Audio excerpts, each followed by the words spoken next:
Power of Now. There are books with the title The Power of Now, other books, The Power of Mindfulness. What are they pointing at? The now. Mindfulness obviously is happening or should happen in the present moment.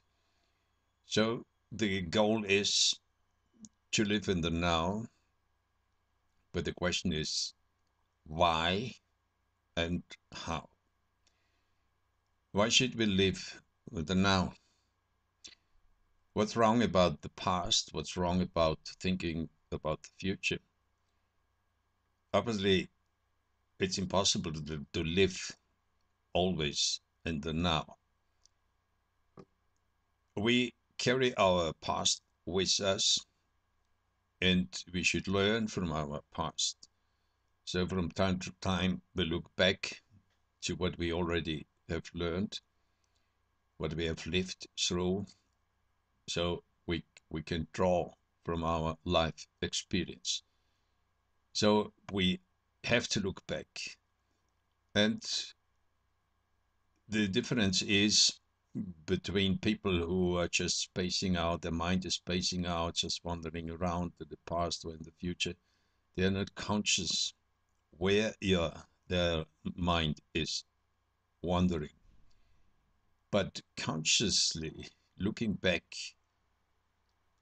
into the past and consciously looking forward into the future, that's a big difference. Looking back into our past consciously, we use our past as a meditation object.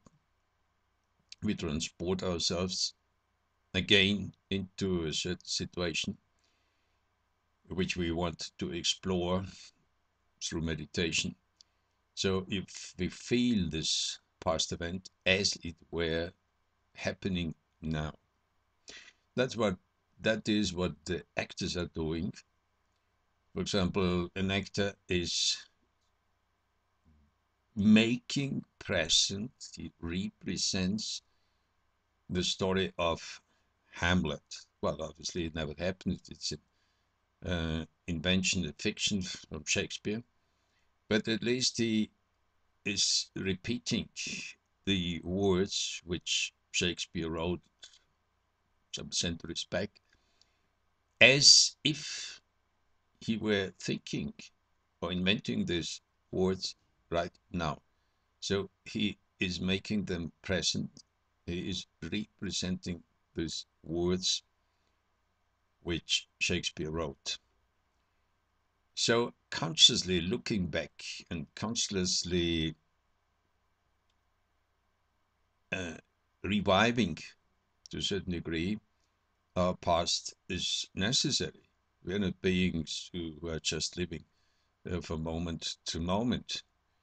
That would be nearly impossible because we have to draw from our life experience. Something similar with the future.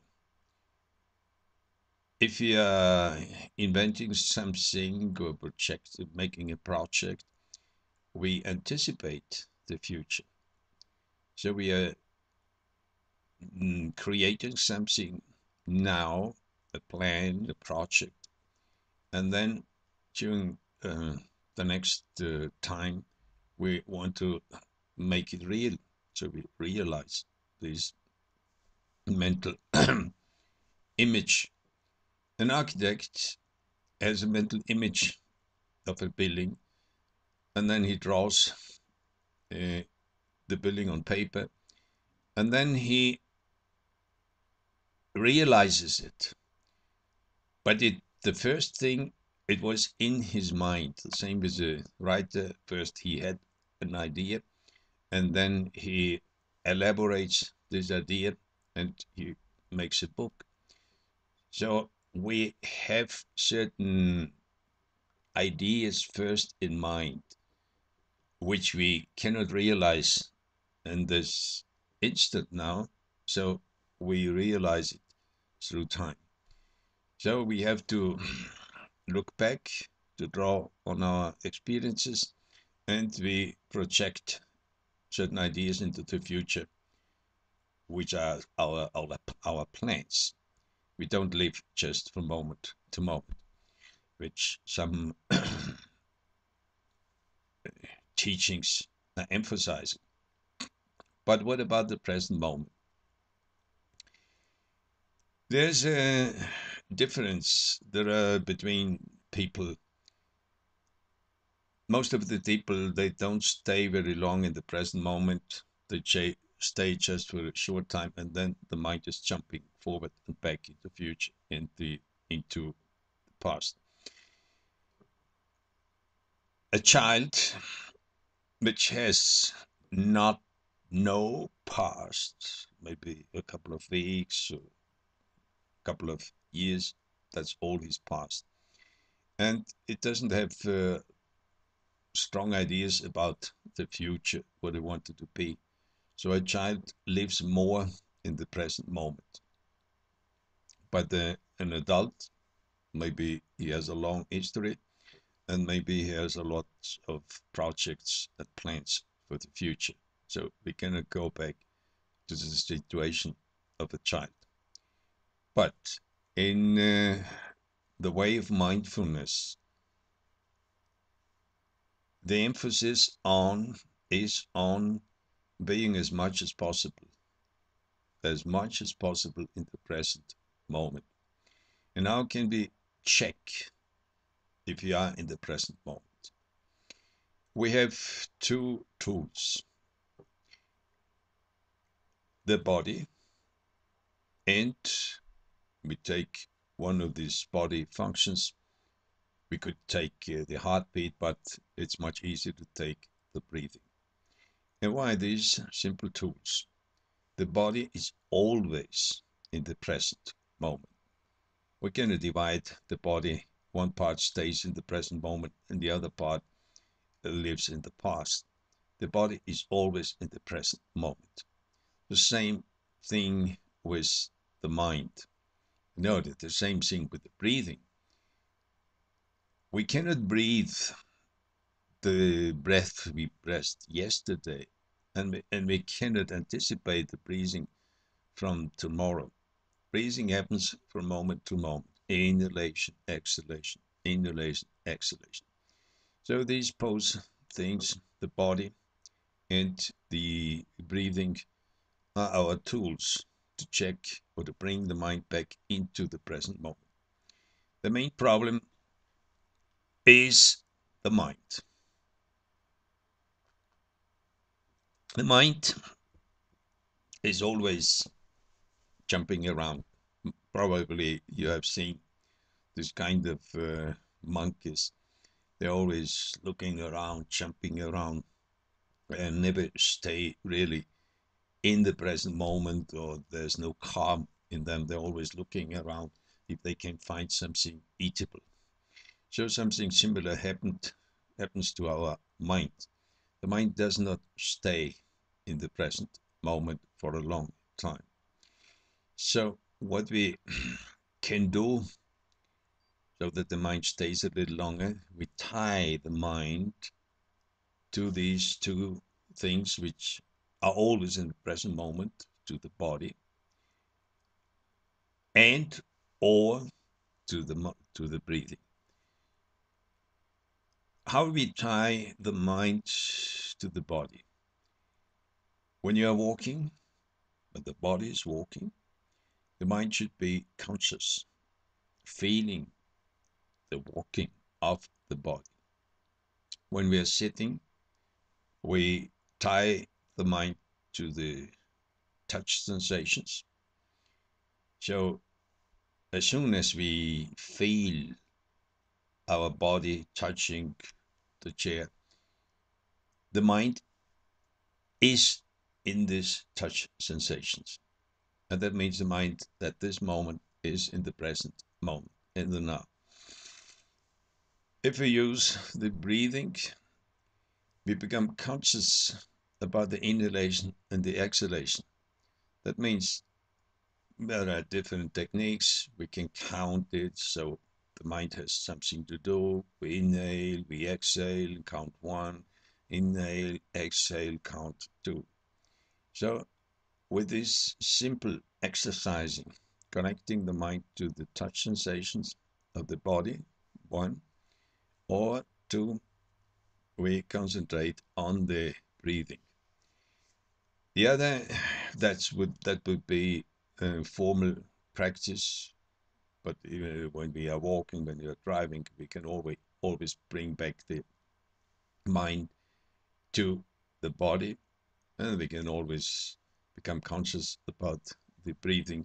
So we bring the mind easily back to the present moment.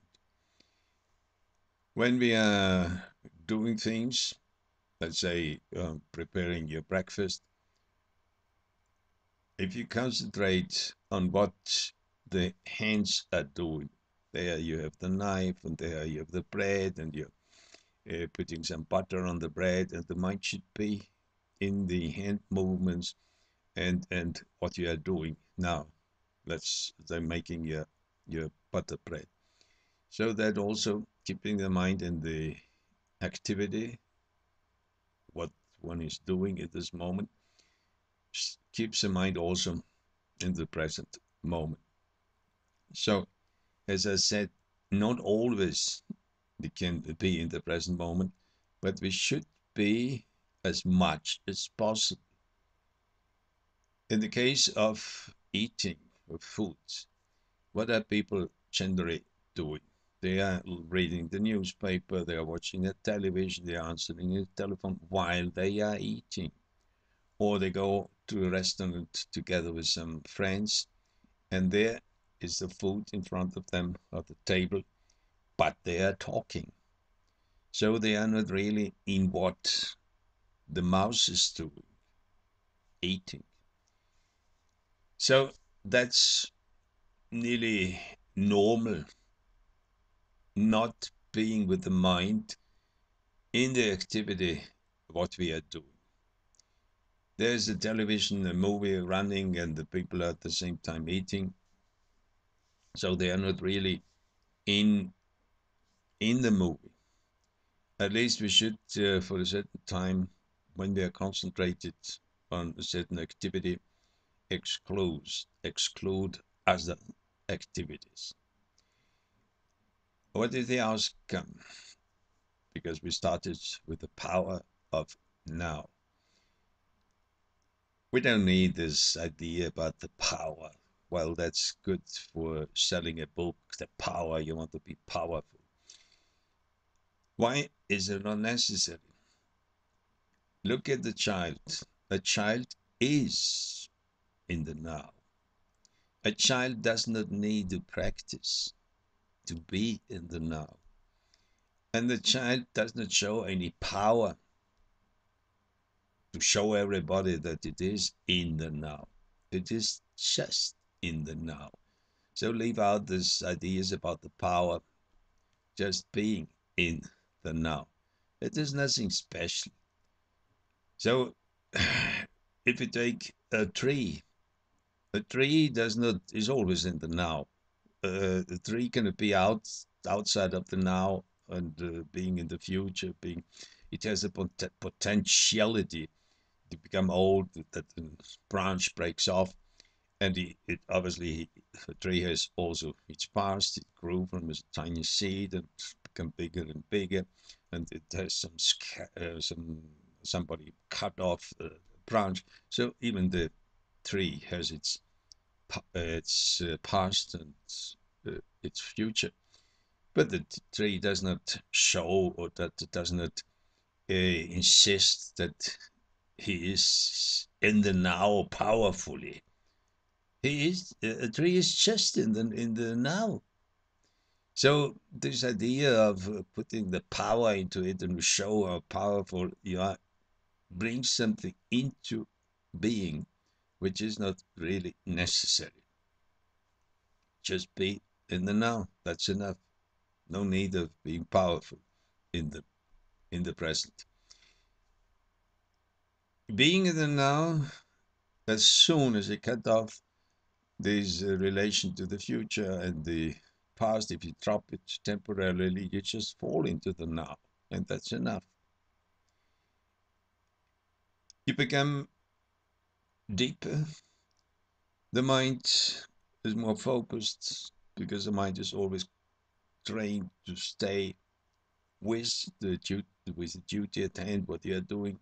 So that's the power. It's much more uh, strength of concentration, of being absorbed in the present moment, without any idea or feeling that now I'm powerful, fully in the present moment.